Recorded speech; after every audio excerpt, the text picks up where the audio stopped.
திமுகவாவது போட்டி போடுற நிலைமையில இருக்கு. அதிமுகவுக்கு கட்சி இருக்கா? எடப்பாடி பழனிசாமி அவர்கள் இதை யோசிக்க வேண்டும். அதிமுக ஒரு கட்சி இருக்கா? தாவேகவுக்கு அன்னைக்கு அரசியலுக்கு புதிதல்லவா, என்ன பண்றதுன்னு தெரியல. தாவேக அண்ணா திராவிட முன்னேற்ற கழகத்திற்கு அளிப்பதாக சொன்ன அமைச்சரவைகளின் எண்ணிக்கை 15.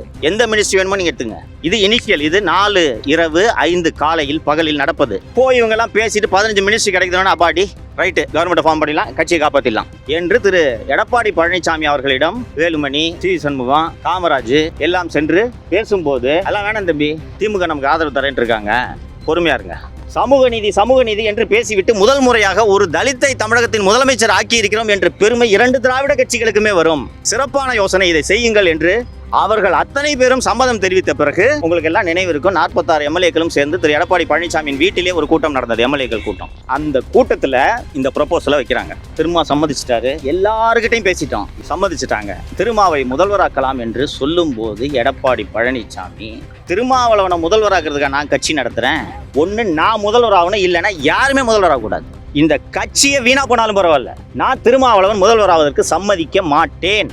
தமிழகத்தின் இன்னொரு காங்கிரஸ் கட்சியாக அதிமுக மாறிவிட்டது. காங்கிரஸ் கட்சியான தலைவர்கள் மட்டும்தான் இருப்பாங்க, தொண்டர்களே இருக்க மாட்டாங்க. இன்று வம்படியாக விடாப்படியாக தாவேக அரசை கவிழ்த்தே தீருவேன் என்று கங்கணம் கட்டி கொண்டிருக்கிறார் திரு எடப்பாடி பழனிசாமி. இன்று தாவேக அரசு கவிழ்ந்தால் அவரால் தேர்தலில் வெற்றி பெற முடியுமா? வேலை வேண்டுமா? ப்ளூ ஓஷன் இருக்கிறது. 10th 12th டிப்ளமோ டிகிரி படித்தவர்களுக்கு உணவு, தங்குமிடம், இஎஸ்ஐ, பிஎஃப், இன்சூரன்ஸ் உள்ளிட்ட சலுகைகளுடன் அனுபவத்திற்கேற்ற நல்ல சம்பளம் 15,000 முதல் 30,000 வரை. பெண்களுக்கு முன்னுரிமை. 2,000க்கும் மேற்பட்ட வேலை வாய்ப்புகள் உள்ளன. இப்போதே தொடர்பு கொள்ளுங்கள். Blue ocean.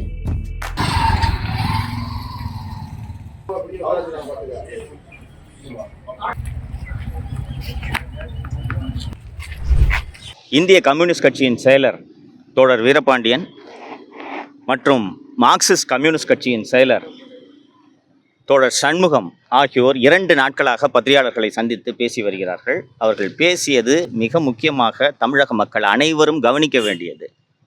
அது போதுமான கவனம் பெறவில்லை என்று நான் நினைக்கிறேன். திரு சண்முகம் அவர்கள் நிதானமானவர், அன்பானவர். அவர் இவ்வளவு கோபப்பட்டு நான் பார்த்ததே கிடையாது. புதுக்கோட்டையில் செய்தியாளர்களை சந்தித்த போது மிக கோபமாக திமுகன்னு ஒரு கூட்டணியே கிடையாதுங்க என்று சொன்னார். அதே போல நேற்று செய்தியாளர்களை சந்தித்த இந்திய கம்யூனிஸ்ட் கட்சியின் செயலர் தோழர் வீரபாண்டியன் 2 மாதங்களில் தாவேக ஆட்சி கவிழும் என்று திமுக தலைவர் சொல்வது அவருக்கு அழகல்ல என்று சொன்னார். சில நாட்களுக்கு முன்பு பொதுக்கூட்டத்தில் பேசிய அண்ணா திராவிட முன்னேற்ற கழகத்தின் பொதுச் செயலாளர் திரு எடப்பாடி பழனிசாமி அவர்கள் 2 கால்களிலே இந்த ஆட்சி நடைபெற்று கொண்டிருக்கிறது, விரைவில் கவிழும் என்று சொன்னார். இந்த 2 கட்சிகளும் ஒரு விஷயத்தை புரிந்து கொள்ள வேண்டும். 1,72,00,000 மக்கள் தமிழக வெற்றி கழகத்திற்கு வாக்களித்திருக்கிறார்கள். நீங்கள் விரும்பினாலும் விரும்பாவிட்டாலும் இது மக்களின் தீர்ப்பு. இதை ஏற்றுக்கொண்டு அரசியல் செய்ய பழகிக் கொள்ளுங்கள். எல்லாருக்கும் சைக்கிள் ஓட்டுற பழக்கம் இருக்குன்னு நினைக்கிறேன். எடுத்தவுடனே எல்லாரும் சைக்கிளில் ரேஸ் போயிட முடியாது. முதல் நாள் குரங்கு பெடல் போடுவீங்க, கீழே உழுவீங்க, முட்டியில் அடிபடும். பிறகுதான் உங்களால் அழகாக சைக்கிளை ஓட்ட முடியும். தமிழக வெற்றி கழகம் மற்றும் அதன் தலைவர் மற்றும் அமைச்சர் பெருமக்கள், எம்எல்ஏக்கள் ஆகியோருக்கு அரசியல் அனுபவமே கிடையாது. அதற்கு பிறகுதான் நிர்வாக அனுபவம். நாம் அனைவரும் 1,72,00,000 பேர் சேர்ந்து வாக்களித்து அந்த அரசை தேர்ந்தெடுத்திருக்கிறோம். குறைந்தபட்சம் ஒரு 6 மாத காலமாவது இந்த அரசுக்கு அவகாசம் கொடுக்க வேண்டுமா வேண்டாமா? 2 மாதத்தில் கவிழும், 3 மாதத்தில் கவிழும்ட்டு 2 திராவிட கட்சிகளும் சொல்லி கொண்டிருக்கின்றன. ஒருவேளை 2 மாதத்திலே தாவேக ஆட்சி கவிழ்ந்து மீண்டும் தேர்தல் வருமானால் 230 இடங்களில் தாவேக வெற்றி பெறும். தமிழக வெற்றி கழகம் மற்றும் விஜய் அவர்களோடு தமிழக மக்கள் இருக்கிறார்கள். இந்த எதிர்க்கட்சிகள் அத்தனையும் ஒரு புறம் இருக்கின்றன. சரி, ஒருவேளை 2 மாதத்தில் இந்த ஆட்சி கவுந்து தேர்தல் நடந்துச்சுன்னா திமுகவாவது போட்டி போடுற நிலைமையில் இருக்குது. அதிமுகவுக்கு கட்சி இருக்கா? எடப்பாடி பழனிசாமி அவர்கள் இதை யோசிக்க வேண்டும். அதிமுகன்னு ஒரு கட்சி இருக்கா? கொத்தாக சாரியாக அதிமுகவிலிருந்து அணியாக சென்று கொண்டிருக்கிறார்கள் தாவேகவை நோக்கி. முன்னாள் அமைச்சர் பெருமக்கள் திரு கடம்பூர் ராஜு, உடுமலை ராதாகிருஷ்ணன் போன்றோர் பெரிய மனது பண்ணி இந்த கட்சியில் ஏற்றுக்கிட்டதுக்கு நன்றி என்று சொல்லி தாவேகவில் சென்று சேர்கிறார்கள் என்றால் அந்த கட்சியின் நிலைமை என்னவென்பதை திரு பழனிசாமி அவர்கள் யோசித்துக் கொள்ள வேண்டும். தமிழக மக்கள் 4/5/2006 பிறகு என்ன நடந்தது என்பதை தெரிந்து கொள்ள வேண்டும். இந்த அரசியல் தலைவர்கள் அத்தனை பேரின் மறுபக்கம் என்ன என்பதை தமிழக மக்கள் தெரிந்து கொள்ள வேண்டும் என்பதற்காகத்தான் நான் இன்று உங்கள் வாயிலாக தமிழக மக்களை சந்திக்கிறேன். தோழர்களே, 4/5/2026 அன்னைக்கு ரிசல்ட் சாயங்காலம் வந்துருச்சு. 108 தாண்டல தாவேக. இவங்க 47, திமுக 72. யாருக்குமே என்ன பண்ணுறதுன்னு தெரியல. ரிசல்ட்டை பார்த்துக்கிட்டு இருந்த உதயநிதி டிவியை உடச்சி அம்மா கிட்ட போய் அழுகுறாரு. எப்படி விஜயை வந்து இந்த முதலமைச்சர் நாற்காலியில் அமர்ந்து நான் பார்ப்பேன், என்னால் தாங்க முடியாதே என்று அன்னியார் திருமதி துர்கா ஸ்டாலின் அவர்களிடம் அழுததும், துர்கா ஸ்டாலின் சேகர் பாபுவை கூப்பிட்டு, தம்பி அழுவுது, நீங்களாம் எதுக்கு இருக்கிறீங்க, ஏதாவது பண்ணுங்க என்று சொன்னதும் சேகர் பாபு இதர திமுக எம்எல்ஏக்களிடம் பேசி வேலு, அனிதா ராதாகிருஷ்ணன் போன்றோர் எடப்பாடி பழனிசாமியை தொடர்பு கொள்கிறார்கள். எடப்பாடி பழனிசாமியை உதயநிதி, ஏவா வேலு, அனிதா ராதாகிருஷ்ணன் போன்றோர் தொடர்பு கொண்டது அதிமுகவில் இருக்கக்கூடிய இதர எம்எல்ஏக்களுக்கு, முன்னாள் அமைச்சர்களுக்கு தெரியாது. அவர்கள் எப்படியாவது ஆட்சி அமைக்க, அவங்களுக்கு தெரிஞ்சது என்ன, திமுக கூட போய் இப்படி யாராவது உறவு வைப்பாங்க, அதிமுகலேருந்து திமுக கூட உறவு வைப்பாங்கன்றதை அவங்களால நினச்சி கூட பார்க்க முடியல. ஸோ அவர்கள் என்ன செய்கிறார்கள், சரி தாவேகாக்கு மெஜாரிட்டி இல்லை, 8-9 சீட்டு குறை, அமைச்சரவையில் பங்கு கொடு என்று உள்ளிட்டோர் தாவேகாவில் ஆதவ அர்ஜுனா, ஜான் ஆரோக்கியசாமி உள்ளிட்டோரோடு பேச்சுவார்த்தையை தொடங்குகிறார்கள். தாவேகாவுக்கு அன்னைக்கு அரசியலுக்கு புதிதல்லவா, என்ன பண்ணுறதுனே தெரியல. தாவேக அண்ணா திராவிட முன்னேற்ற கழகத்திற்கு அளிப்பதாக சொன்ன அமைச்சரவைகளின் எண்ணிக்கை 15. எந்த மினிஸ்ட்ரி வேணுமோ நீங்கள் எடுத்துங்க. இது இனிஷியல். இது 4 இரவு 5 காலையில் பகலில் நடப்பது. போய் இவங்கெல்லாம் பேசிட்டு 15 மினிஸ்ட்ரி கிடைக்குதுன்னா அப்பாடி ரைட்டு, கவர்மெண்ட்டை ஃபார்ம் பண்ணிடலாம், கட்சியை காப்பாற்றிடலாம் என்று திரு எடப்பாடி பழனிசாமி அவர்களிடம் வேலுமணி, சி சண்முகம், காமராஜ் எல்லாம் சென்று பேசும்போது, அதெல்லாம் வேணாம் தம்பி, திமுக நமக்கு ஆதரவு தரேன்ட்டு இருக்காங்க, பொறுமையாக இருங்க, நான் பார்த்துக்கிறேன். ஆனால் எப்படின்னு திமுக ஆதரவில் நம்ம எப்படி ஆட்சி அமைக்கிறது என்று கேட்டதற்கு விசி கேட்க 2 அமைச்சரவை, ஐயுஎம்எலுக்கு அமைச்சரவை, அடுத்து அமமுகக்கு ஒரு அமைச்சரவை, பாட்டாளி மக்கள் கட்சிக்கு அமைச்சரவை. அண்ணே இருக்கட்டும்னே, திமுக ஆதரவில் நம்ம எப்படின்னே ஆட்சி அமைக்கிறது, அம்மாவோட ஆவி நம்மளை மன்னிக்காதுண்ணே என்று சொல்லும்போது, அப்போ அவங்க வெளியிலேருந்து ஆதரவு தராங்க, அது அதிமுக ஆட்சி தான் என்று சொல்கிறார். இதற்கு நடுவே தாவேகாவிலிருந்து அதிமுக எம்எல்ஏக்களை தூக்குவதற்கான வேலைகளில் ஆதவ அர்ஜுனா ஈடுபடுகிறார். இது நடந்துகிட்டு இருந்தவொடனே எடப்பாடி பழனிசாமி என்ன சொல்கிறாருன்னா, தம்பி நீங்கள் எம்எல்ஏவெல்லாம் கூட்டிகிட்டு போய் பாண்டிச்சேரியில் இருங்க, நான் பார்த்துக்கிறேன் என்று சொன்னதும் வேலுமணி உள்ளிட்ட சண்முகம் உள்ளிட்டவர்களுக்கு மனது பொறுக்கவில்லை. அண்ணே என்னதான் இருந்தாலும் என்னண்ணே திமுக கூட போய் எப்படின்னு அண்ணே 108 வாங்கியிருக்காங்கண்ணே, அவங்களுக்கு ஆதரவு கொடுத்தா கூட பரவாயில்லண்ணே, ஒரு அர்த்தம் இருக்குண்ணே, வெளியில இருந்தாவது ஆதரவு கொடுக்கலாண்ணே. அண்ணே திமுக ஆதரவில் நம்ம ஆட்சி அமைச்சோன்னா ஜனங்க கல்லை விட்டு எறிவாங்கண்ணே, வேண்டாண்ணே என்று சொல்லும்போது, தம்பி நான் சொல்கிறது கேளு என்று சொல்லி ஊடகங்களில் அந்த செய்தி வந்திருக்கும், நீங்கள் பார்த்துருப்பீர்கள். எடப்பாடி பழனிசாமி விரைவில் நல்ல செய்தி வரும் என்று ஒரு கருத்தை பதிவு செய்தார், உங்களுக்கு ஞாபகம் இருக்கும். இதுதான் அந்த நல்ல செய்தி. இதற்கு நடுவே இதை அடுத்த கட்டத்திற்கு கொண்டு செல்வதற்காக எடப்பாடி பழனிசாமி என்ன செய்தார் என்பது தமிழக மக்கள் தெரிந்து கொள்ள வேண்டும். எனக்கே இதை கேள்விப்பட்ட போது மிக மிக அதிர்ச்சியாக இருந்தது. பல பேரிடம் பேசி, சம்பந்தப்பட்டவர்களிடம் பேசி நான் இதை உறுதி செய்த பிறகே உங்கள் முன்னால் பதிவு செய்கிறேன். எடப்பாடி பழனிசாமி பாஷ்யம் கட்டுமான நிறுவனத்தின் உரிமையாளர் திரு அபினேஷின் வீட்டில் சபரீசனையும் உதயநிதியையும் சந்திக்கிறார். அப்போது சபரீசனுடைய போனில் மு.க. ஸ்டாலின் வந்து பேசுகிறார், எங்களுக்கு அமைச்சரவையில் இடம் வேணாம், உங்களுக்கு எந்த தொல்லையும் கொடுக்க மாட்டோம். ஒரே ரெக்வஸ்ட்டு, எங்கள் மேலே கேஸை போடாதீங்க, ஊழலெல்லாம் கண்டுக்காதீங்க, நாங்கள் உங்களுக்கு ஆதரவு தரோம், எப்படியாவது இதை முடித்து கொடுங்கள் என்று சொன்னதும் திரு பழனிசாமி அவர்களுக்கு கிட்டத்தட்ட முதல்வரான நினைப்பு வந்து விடுகிறது. ஒத்துக்கவே மாட்டேங்கிறாரு. இதில் ரொம்ப குறிப்பிடத்தக்க விஷயம் என்னவென்று கேட்டீர்கள் என்றால், திருமாவளவன் இந்த உடன்படிக்கைக்கு ஒத்து வரவில்லை. அவர்கள் கட்சியில் இருக்கக்கூடிய 2 எம்எல்ஏக்களுக்கும் அவங்க அமைச்சராக வராங்கல்ல, அதனால் ஓகே, அவங்க சந்தோஷமாக இருந்தாங்க. ஆனால் திருமாவளவன் இதற்கு ஒப்புக்கொள்ளவில்லை, உறுதியாக மறுக்கிறார். இந்த சூழலில்தான் மார்க்சிஸ்ட் கம்யூனிஸ்ட் கட்சி திமுக ஆதரவில் அதிமுக ஆட்சி அமைத்தால் நாங்கள் அதை எதிர்ப்போம், ஒப்புக்கொள்ள மாட்டோம் என்று சொல்கின்றனர். ஒரு ஸ்டேல்மேட் வந்துடுது. தாவேக்கு அடுத்த கட்டத்துக்கு எப்படி கொண்டு போகணும்னு தெரியல. மார்க்சிஸ்ட் கம்யூனிஸ்ட் கட்சி ஆதரவு கேட்குறாங்க, விசிக்கு ஆதரவு கேட்குறாங்க. அவங்க நாங்கள் ஆதரவு தர்றோமா இல்லையான்றதை பற்றி எதுவுமே பேசலை.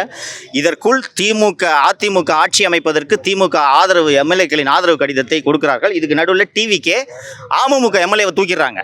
காரில் வச்சு கையெழுத்து வாங்கினாங்கன்னு ஒரு வீடியோக்கள் வந்திருந்ததை நீங்கள் பார்த்துருப்பீர்கள். டிடிவி தினகரன் இன்மீடியட்டாக அன்றைக்கி நைட்டு போய் கவர்னர் பார்க்குறாரு.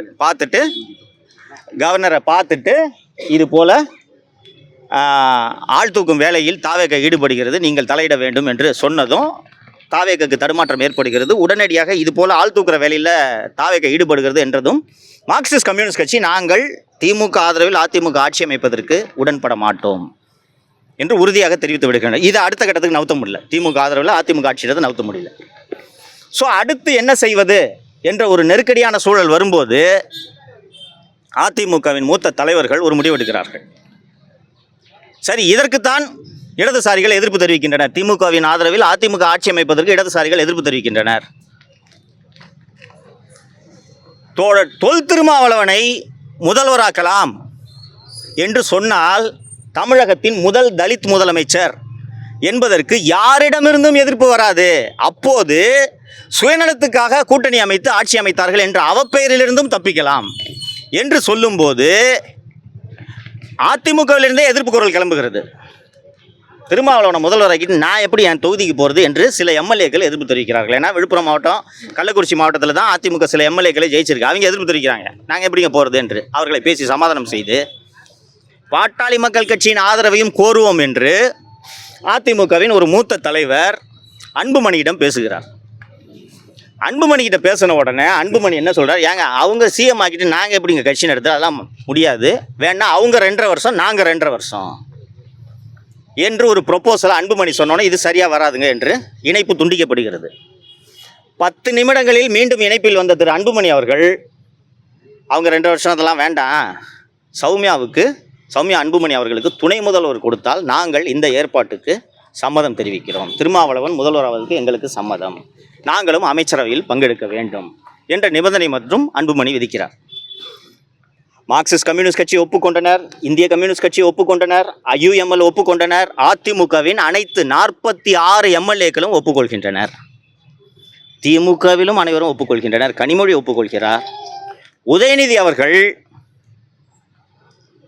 அதிமுகவில் இருக்கக்கூடிய மூத்த தலைவர் திரு வேலுமணி அவர்களை அழைத்து இது போன்ற அற்புதமான ஒரு யோசனை எங்களுக்கு தோன்றாமல் போய்விட்டது, மிகச்சிறப்பான யோசனை, சமூக நீதி என்று பேசிவிட்டு முதல் முறையாக ஒரு தலித்தை தமிழகத்தின் முதலமைச்சர் ஆக்கியிருக்கிறோம் என்ற பெருமை 2 திராவிட கட்சிகளுக்குமே வரும், சிறப்பான யோசனை, இதை செய்யுங்கள் என்று அவர்கள் அத்தனை பேரும் சம்மதம் தெரிவித்த பிறகு உங்களுக்கு எல்லாம் நினைவு இருக்கும், 46 எம்எல்ஏக்களும் சேர்ந்து திரு எடப்பாடி பழனிசாமியின் வீட்டிலே ஒரு கூட்டம் நடந்தது, எம்எல்ஏக்கள் கூட்டம்.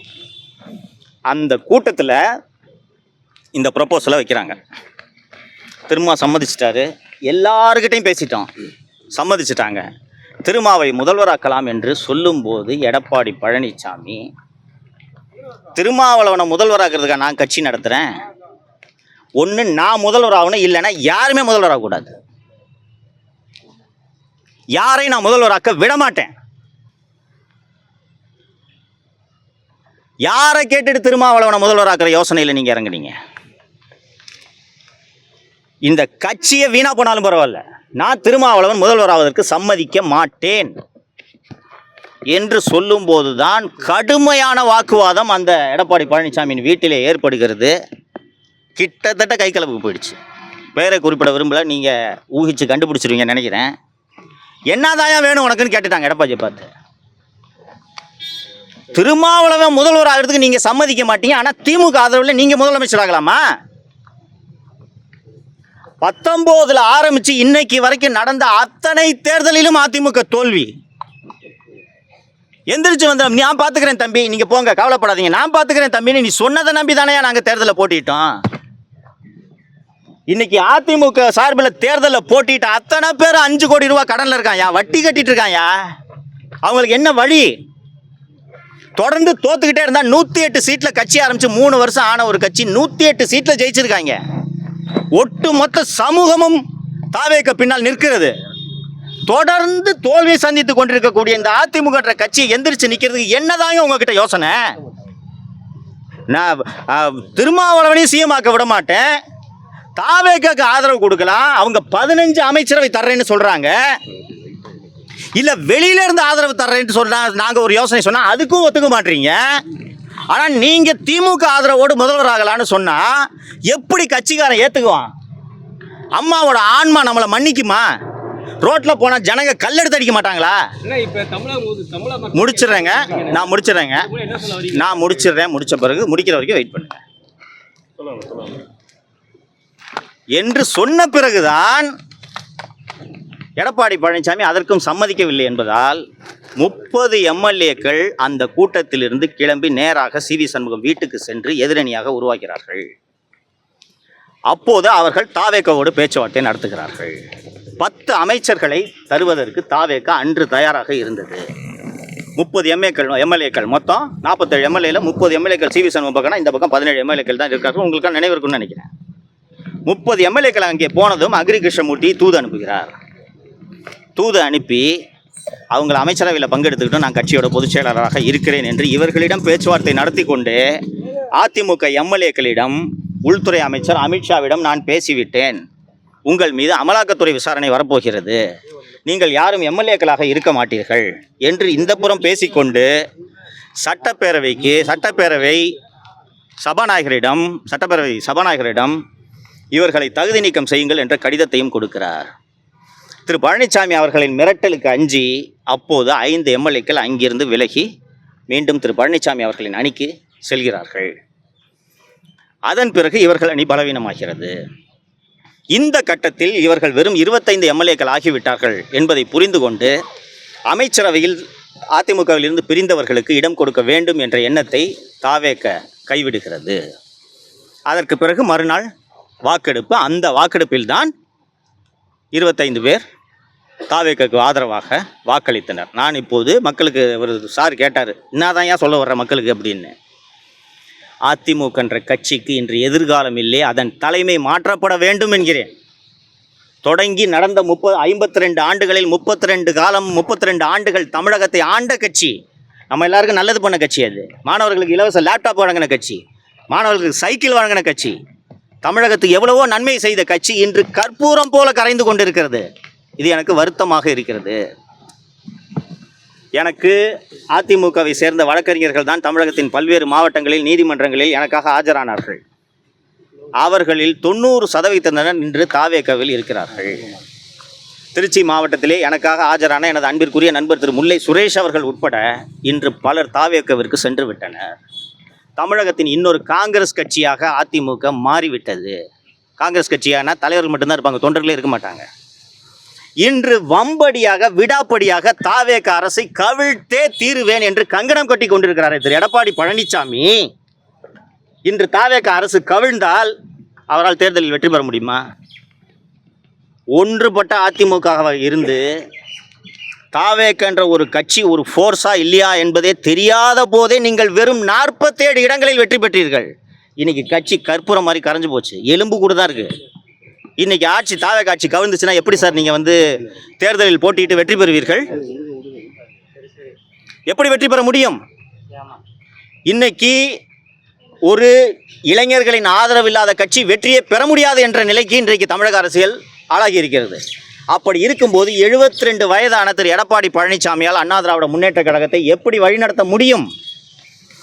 இந்த கேள்வியை அண்ணா திராவிட முன்னேற்ற கழகத்தில் இருக்கக்கூடிய தொண்டர்கள் எழுப்ப வேண்டும் என்று நான் கேட்டுக்கொள்கிறேன். திமுக இந்த பக்கம் எடுத்துக்கிட்டிங்கன்னா நீங்கள்லாம் தப்பே பண்ணது இல்லையாங்க. உங்களோட ஜென்ம எதிரி. உங்களை ஒழிக்கணுன்றதுக்காகவே உருவான அதிமுக ஆட்சிக்கு ஆதரவு தரேன்ட்டு போறீங்களே, உங்களுக்கு வெட்கமாக இல்லையா?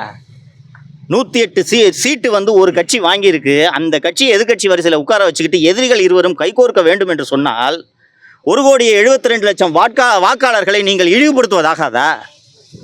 ஒரு ஆட்சி நடந்துகிட்டு இருக்கு, குறை இருக்குங்க. நான் அந்த குறைகளை சுட்டி காட்டிட்டு தான் இருக்கேன். குறைய சொல்லுங்க. இன்னொன்று, தமிழக மக்களுக்காக தானே ஆட்சி பண்ணுறாங்க, சொல்லிக் கொடுங்க சார். அவங்களுக்கு தெரியாது, சொல்லிக் கொடுங்க. இது தப்பு அது தப்புன்னு ஒரு 6 மாதம் கழித்து நீங்கள் இப்போதும் விமர்சனத்தை செய்யுங்க. ஆனால் கவிழணும்னு ஏங்க சொல்லிக்கிட்டு இருக்கீங்க? மீண்டும் ஒரு பொதுத் தேர்தலை நடத்தி தமிழக மக்களின் மீது கடுமையான வரிச்சுமையை ஏற்படுத்துவதற்கும் இந்திய மக்களின் வரிப்பணத்தை செலவு செய்வதற்கும் நீங்கள் வழிவகுக்கிறீர்களா? இன்னொன்று, எந்த நம்பிக்கையில் நீங்கள் திருப்பி இந்த ஆட்சிக்கு வந்துட்டு தேர்தல் வரணும்னு சொல்கிறீங்க? உங்களால் ஜெயிக்க முடியுமா? மக்கள் அவ்வளவு பேரும் தாவேக்க பின்னால் நிற்கிறார்கள். அந்த எல்லாரும் நீங்கள் தான் அந்த ஆட்சி கவரணும்னு நினைக்கிறீங்க. மக்கள் வந்து சரி புதுசுங்க. நானும் பல பேர்கிட்ட பேசுகிறேன், எப்படி எனக்கு ஆட்சின்னு கேட்டால் இல்லைங்க பரவாயில்லைங்கன்றாங்க. இல்லைங்க தப்புலாம் நடக்குதுன்னு கேட்டால் இல்லை கற்றுக்குறாங்க புதுசுங்க என்கிறார்கள். அப்படி இந்த ஆட்சியை உடனடியாக கவிழ்க்க வேண்டும் என்று உங்களுக்கு ஏன் இந்த அதிகார வெறி என்று கேட்கிறேன். இன்று ஊடகத்திலே ஒரு செய்தி வந்திருக்கிறது. அதிமுகவின் பன்னீர்செல்வம் அணியிலே இருந்த திரு வைத்திலிங்கம் அவர்கள் திமுகவில் சேர்ந்த பிறகு அவர் மீதான ஊழல் வழக்கை லஞ்ச ஒழிப்புத்துறை ரத்து செய்திருக்கிறது என்ற செய்தி இன்று ஊடகங்களே வந்திருக்கிறது. அப்போ அதிமுகவும் நீங்கள் எல்லாம் கூட்டணி சேர்ந்துக்கிட்டு 60 ஆண்டுகளாக தமிழகத்தை கொள்ளையடித்தீர்கள் என்பதை தமிழக மக்கள் கண்டுபிடித்து தானே 2 வருஷம் ஆன கட்சிக்கு ஓட்டு போட்டிருக்காங்க. இதை 2 திராவிட கட்சிகளும் சிந்திக்க வேண்டும். திராவிட கட்சிகளுக்கான காலம் முடிந்து விட்டது. தாவேக்காவை ஆள விடுங்கள். தாவேக்கா தவறு செய்தால் மக்கள் கேள்வி கேட்பார்கள், சும்மா விட மாட்டாங்க. அதிமுக 2 தூக்கி போட்ட ஜனங்களுக்கு தாவேக்காவை தூக்கி போட தெரியாதா? மக்களுக்கு தெரியும். ஆள விடுங்கள், அவகாசம் கொடுங்கள் என்று கேட்கிறேன். தமிழ்நாட்டில் தொடர்ந்து அதிகரிச்சிட்டு இருக்கு. அது காரணம் வந்து தாவேக்கா அரசு சரியா செயல்படலன்னு எதிர்கட்சி எல்லாமே குற்றம் சாட்டுறாங்க. எப்படி சார் இந்த நிலையில வந்து இன்னைக்கு வந்து அமைச்சர் வந்து ஒரு வீடியோ வெளியிட்டிருக்காரு, பீஸ் கேரியரை புடுங்குற மாதிரி 2 பேர் கைது பண்ணியிருக்காங்க. 2 கேள்விக்கு இணைச்ச பதில் சொல்கிறேன். முதலமைச்சர் அவர்கள் இந்த மின்வெட்டு பிரச்சனையில் தீவிர கவனத்தை செலுத்த வேண்டும். இந்த பாருங்கள், நான் பப்ளிக்கு கை குழந்தை வச்சுருக்கேன். ராத்திரி 10 மணிக்கு கரண்ட்டு போய், இந்த சம்மரில் கரண்ட்டு போய் என் குழந்தை அழுதுச்சுன்னா என் கோபம் முழுக்க அரசின் மீது திரும்பும். ஃபியூஸ் கேரியர் பிடிக்கிட்டு போகிறாங்க, சபட்டாச் பண்ணுறாங்க, ஒயரை வெட்டி விட்றாங்க, எல்லாமே இருக்குது. ஆனால் பொதுமக்களான எனக்கு இதை பற்றிலாம் கவலை இல்லை. எனக்கு வீட்டில் கரண்ட் வேணும். ஸோ தீவிர கவனத்தை செலுத்தி தமிழக அரசு இதன் மீது நடவடிக்கை எடுக்க வேண்டும். 1, மின்சாரத்துறை அமைச்சர் திரு நிர்மல்குமார் அவர்களுக்கு ஏகப்பட்ட துறைகள் வழங்கப்பட்டுள்ளன. மின்சாரத்துறையும் அவர் பார்க்குறாரு, லஞ்ச ஒழிப்புத்துறையும் அவர் பார்க்குறாரு. லஞ்ச ஒழிப்புத்துறைக்காக மட்டும் பிரத்யேகமாக ஒரு அமைச்சரை நியமித்து 24 மணி நேரமும் இயங்க வேண்டிய அளவுக்கு திமுக ஆட்சியில் ஊழல் நடந்திருக்குது. அந்த துறையும் அவர்கிட்ட கொடுத்துட்டு மின்சாரத்துறையும் அவர்கிட்ட கொடுத்துட்ருக்கீங்க. நான் ஏற்கனவே நேற்று ஒரு பத்திரிகையாளர் சந்திப்பில் சொன்னேன், கிட்டத்தட்ட 10 ஆண்டு காலம் அதிமுக ஆட்சியில் சுகாதாரத்துறை செயலராக இருந்து கொள்ளையடித்தவர் தான் ராதாகிருஷ்ணன் ஐஏஎஸ். அதற்கு பிறகு திமுக ஆட்சியில் 1 வருடம் சென்னை மாநகராட்சி ஆணையராக கொள்ளையடித்தார். மீண்டும் சுகாதாரத்துறை செயலராக கொள்ளையடித்தார். கடைசியாக கொள்ளையடிப்பதற்கு இவர் உகந்தவர் என்பதற்காக தான் திரு ராதாகிருஷ்ணனை செந்தில் பாலாஜி தேர்வு செய்து மின் வாரியத்திற்கு நியமித்தார். அவரையே அங்கே தொடர வச்சுக்கிட்டு நீங்கள் என்ன சார் மின்சாரத்துறை நிர்வாகம் பண்ண போகிறீங்க? அண்ட் அவர் நண்பர் கேட்டார், இந்த அமைச்சர் வீடியோ வெளியிட்டிருக்காருன்னு. இது நடக்குது. நான் ஏற்கனவே சொன்னதோட தொடர்ச்சி தான். இந்த ஆட்சி நல்லா இருக்கக்கூடாது, நாசமாக போகணுன்ட்டு திமுக விரும்புது, அதிமுக விரும்புது.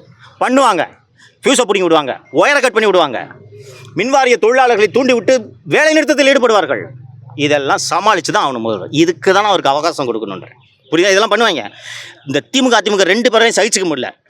நீங்கள் வந்திருந்தா பரவாயில்லைங்க, நான் வந்திருந்தா பரவாயில்லைங்க. எவனோ ஒருத்தன் சினிமாவில் நடிச்சிருந்தவன் வந்து உட்காந்துட்டு இப்படி எப்படிங்க இதை சகிச்சுட்டு இருக்குது, அவனை ஆட்சி நடத்த விடாமல் நாசம் பண்ணலாம். இப்படி இது நடக்கிறதுனால கரண்ட்டு போய் நாம தான் கஷ்டப்படுறோம். நாம் அதை புரிஞ்சுக்கணும். இதை நம்ம எல்லாரும் சேர்ந்து கண்டிக்கணும். ஓகேங்களா? சாப்பாட்டாச்சு நடக்குதுங்க.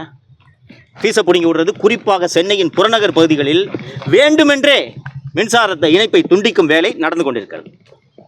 அண்ணாமலை வந்து புதுசாக ஒரு இயக்கம் ஆரம்பிச்சிருக்காது, அது பிஜேபி பெரிய பின்னடை ஏற்படுத்துமா, இல்லை தமிழ்நாட்டில் ஏதோ ஒரு அரசியல் ரீதியான ஒரு தாக்கத்தை ஏற்படுத்துமா? சார், நம்ம கொஞ்சம் பொறுத்திருந்து தான் பார்க்கணும்னு நினைக்கிறேன். இது தொடக்கம். அவர் ஏற்கனவே நடத்தி கொண்டிருந்த ஐபிஎஸ் பணியை ராஜினாமா செய்து விட்டு 2020 அவர் வரும்போது 19 என்று நினைக்கிறேன், 19 ராஜினாமா பண்ணுறாரு. 19லேருந்து 20 பிஜேபியில் ஜாயின் பண்ணுறதுக்கு முன்னாடி அவர் நடத்தி கொண்டிருந்த அந்த வி த லீடர்ன்ற இயக்கத்தை ரெனியூ பண்ணியிருக்காரு. இது அரசியல் இயக்கமாக இன்னும் உருப்பெறவில்லை. அது ஒரு ஷேப்புக்கு வந்த பிறகு நாம் கருத்து சொல்வதுதான் சரியாக இருக்கும் என்று நான் நினைக்கிறேன். தமிழ்நாட்டை தொடர்ந்து இந்த போதைப் பொருள் கலாச்சாரம் சமயம் அதிகமாக இருக்குது. நிறையா சிறுமிக்கு பாலியல் தொந்தரவு புகார்கள் நிறைய நடந்துட்டு இருக்கு. இது எப்படி இதை கட்டுப்படுத்துறதுக்கு இந்த வரைக்கும் எந்த நடவடிக்கை எடுக்கலன்னு ஒரு குற்றச்சாட்டும் இருக்கு. இல்லை, எடுக்கலன்னுலாம் சொல்ல முடியாதுங்க. Law and order review 2-3 review CM நடத்திட்டாரு. இன்னைக்கு இந்த சிங்கப்பெண் படை தொடக்க விழா நடக்குதுன்னு நினைக்கிறேன்.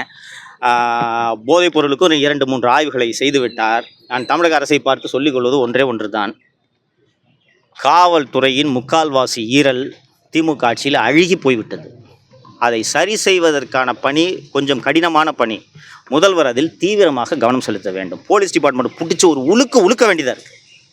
அதாவது என்னென்னா, மேலே தலைமையை மாற்றிருக்காரு, கீழே புறையோடி போயிருக்கும் அந்த ஊழல் அப்படியே இருக்கிறது. போதைப் பொருள் கடத்துபவர்கள், சட்டவிரோத செயல்களில் ஈடுபடுபவர்களோடு இன்னும் கீழ்மட்ட காவல்துறையினர் கரம் கோர்த்து கொண்டு தான் இருக்கிறார்கள். அதை சரி செய்வதற்கான வழிமுறைகளை முதல்வர்கள் கண்டறிந்து செயல்படுத்தினால்தான் இந்த அளவுக்கான சேஞ்சஸ் வரும். இல்லைனா நீங்கள் மேலே டாப்பில் 2 பேர் டிஜிபி மாற்றுறீங்க, கமிஷனர் மாற்றுறீங்க, இதெல்லாம் மாற்றிங்கன்னா கீழே இருக்க அதே ஆள் தான் இருக்காங்க. இப்போ நீங்கள் ராம்ஜி நகர் ஸ்டேஷன் எடுத்திங்கன்னா, போன வருஷம் 6 மாதம் முன்னாடி இருந்த அதே இன்ஸ்பெக்டர் தான் இப்போவும் இருப்பார். டவுன் ஸ்டேஷன் இன்ஸ்பெக்டர் பார்த்தீங்கன்னா அதே இன்ஸ்பெக்டர் தான் இருப்பார். நீங்கள் இதை மாற்றாமல் எப்படி அது சரியாகும்? ஸோ இந்த சீரமைப்பை துரிதப்படுத்த வேண்டும் என்று நான் கேட்டுக்கொள்கிறேன். இப்போ காவல் நிலையத்தில் ஆள் பற்றாக்குறை இருக்கிறதுனால பெரிய அளவில் பாதிப்பு ஏற்பட்டு அதை பற்றி எதுவுமே கன்சிடர் பண்ணுற மாதிரி தெரியல. பண்ணுவாங்கன்னு நினைக்கிறேன். நான் ஏற்கனவே சொன்னது மாதிரி புதியவர்கள் கற்றுக்கொண்டிருக்கிறார்கள். ஸோ அதனால் கொஞ்சம் நாம் அவர்களுக்கு அவகாசம் கொடுக்க வேண்டும் என்று நான் நினைக்கிறேன். ஆள் பற்றாக்குறை உட்பட இன்னும் நிறைய பிரச்சனை இருக்குது சார் போலீஸ் டிபார்ட்மெண்ட்டில். இன்றைக்கி நடக்கக்கூடிய லாண்ட் ஆர்டர் இஷ்யூஸ்க்கு பெரும்பாலான issues core issues, fundamental issues இருக்குது. அந்த ஃபண்டமெண்டல் இஷ்யூஸை அட்ரஸ் பண்ணுறதுக்கு முதல்வர் அவர்களுக்கு உள்ளபடியே தெரியாது, என்ன இஷ்யூன்றதே தெரியாது. ஃபஸ்ட்டு இது வரைக்கும் இஷ்யூவே ஐடென்டிஃபை பண்ணல. ஸோ நல்ல அதிகாரிகள் நியமித்திருக்கிறார். அவர்கள் துணையோடு இந்த அடிப்படையான ஃபண்டமெண்டல் இஷ்யூஸை கண்டறிஞ்சு அதை கலைந்தால் தான் இந்த சட்டம் ஒழுங்கு பிரச்சனையை நீங்கள் சரி பண்ண முடியும். நீங்கள் நைட்டு பெட்ரோலில், அதாவது பைக்கில் ஜீப்பில் போகிறதுக்கு பதிலாக போலீஸ்காரங்களை ரோட்டில் நடக்க விட்டாங்கன்னா குற்றம் குறைஞ்சிருமான்லாம் இல்லை. ஜீப்லையாவது வேகமாக போகலாம், நடந்து போனீங்கன்னா அடுத்த தெருக்கு போய் கிரைம் பண்ணிட்டு போயிடுவாங்க. ஸோ ஃபண்டமெண்டல் சேஞ்சஸை பண்ணுறதுக்கான வழிமுறைகளை முதல்வர்கள் கண்டறிய வேண்டும். ஒரு மன அழுத்தத்தில் இருக்கிறதா சொல்லி காவல்துறை அதிகாரி சொல்கிறாங்க. குறிப்பாக அந்த வார விடுமுறை கொடுக்கணும், ஆனால் இது வரைக்கும் அது காவல்துறை யாரும் கொடுக்கல. பணி சுமை அதிகமாக இருக்குது, அதனாலே அந்த பேர் தற்கொலை பண்ணி சூழ்நிலை ஏற்படுதுங்கிறாங்க. இதுக்கு எந்த அரசு நடவடிக்கை எடுக்கும்? மகேஷ்குமார் அகர்வால் என்ற ஒரு அற்புதமான அதிகாரி தமிழக காவல்துறையின் தலைமை இயக்குனராக வந்துள்ளார். நீங்கள் சொல்கிற இஷ்யூ உட்பட எல்லா இஷ்யூவையும் அவர் அட்ரஸ் பண்ணுவார் நம்பிக்கை எனக்கு இருக்கிறது. நீங்கள் சொல்கிறது காலகாலமாக இருந்து கொண்டிருக்கக்கூடிய இஷ்யூ, இதையும் அட்ரஸ் பண்ணுவார். பட் அதை விட ரொம்ப முக்கியம் இன்றைக்கி க்ரைம் ப்ரிவென்ஷன் அண்ட் டிடெக்ஷன். ஓகேங்களா? ஃபஸ்ட்டு நம்ம நல்லா இருக்கணும், அப்புறம் தான் காவல்துறையினரோட நலனை பற்றி பேசணும். ஓகேங்களா? அதனால் ஃபஸ்ட்டு இதை சரி பண்ணணும். மக்களுக்கு ரோட்டில் போகும்போது எனக்கு என் பொண்ணு போயிட்டு வீட்டுக்கு பத்திரமா வருமானு ஒரு தாயோ தகப்பனோ அஞ்சினோன்னா அது என்னங்க சமூகம்? அதை சரி பண்ணணும். அப்புறம் காவலர்களுக்கு வார விடுமுறை பற்றி பேசலாம். இல்லை, இப்போ திமுக வந்து பார்த்தீங்கன்னா போன தடவை நீங்கள் பேசினதுக்காக அவங்க மேலே வழக்கெல்லாம் போட்டு இவ்வளோ தூரம் பண்ணாங்க. இப்போ அதே தானே இப்போ வந்து நேற்று மேலே வந்து இப்போ அரெஸ்ட் பண்ணியிருக்காங்கல்ல, அது மாதிரி நான் தமிழக முதல்வர் அவர்களிடம், திரு மாரிதாஸ் அவர்களின் கைது குறித்து தமிழக முதல்வர் அவர்களிடம் வேண்டுகோளாக வைக்கிறேன், ஆலோசனையாக சொல்கிறேன். லுக், மாரிதாஸ் பேசுனது அஃபென்ஸான்னு கேட்டிங்கன்னா, பேசுனது எழுதுனது அஃபென்ஸான்னு கேட்டிங்கன்னா அஃபென்ஸாக இருக்கலாம், நான் மறுக்கலை. சுப்ரீம் கோர்ட்டும் ஹைகோர்ட்ஸும் பல முறை சொல்லியிருக்காங்க, ஒரு வழக்கில் கைது எப்போது அவசியம்? சாட்சிகளை கலைச்சிடுவார், தடயங்களை அழிச்சிடுவார், ஓடி போயிடுவார் என்றால் தான். மாரிதாஸ் அவர்கள் பொதுவெளியில் இருப்பவர், தினந்தோறும் அரசை பற்றி பேசிக் கொண்டிருக்கக்கூடியவர். இன்றைக்கி அவர் மேலே எஃப்ஐஆர் போடுங்க, நான் ஒன்றும் தப்பு சொல்ல, எஃப்ஐஆர் போடுங்க, கோர்ட்டில் சார்ஜ் ஷீட் போடுங்க, அவர் போய் நீதிமன்றத்தில் அந்த வழக்கை எதிர்கொள்ளட்டும். ஆனால் கைது அவசியமே இல்லை. திரு மாரிதாஸ் அவர்கள் நான் ட்விட்டரில் எழுதுறது நான் இல்லைங்க, என்னோட குளோனுங்கன்ட்டு மறுக்க முடியுமா? முடியாது. அப்புறம் எதுக்கு அரெஸ்ட்டு? கூட இருக்கிற அதிகாரிகள் அல்லது அமைச்சர் பெருமக்களே சில பேர் தாவேக்கவினரே தூண்டி விடுவாங்க, அண்ணன் தூக்கி உள்ளே வச்சா தானே பயம் இருக்கும் அப்படின்னு. ஆனால் மக்கள் அரசை எதிர்த்து மாரிதாஸ் அவர்கள் பேசுவதால் தான் கைது செய்யப்பட்டிருக்கிறார் என்று தான் பேசுவார்கள். இப்படி என்னையும் மற்றவர்களையும் கைது செய்ததற்கான விலையை மு க ஸ்டாலினே கொளத்தூரில் கொடுத்தார் என்பதை முதல்வர் அவர்கள் நினைவில் கொள்ள வேண்டும் என்றதை நான் சொல்லிக்கிறேன்.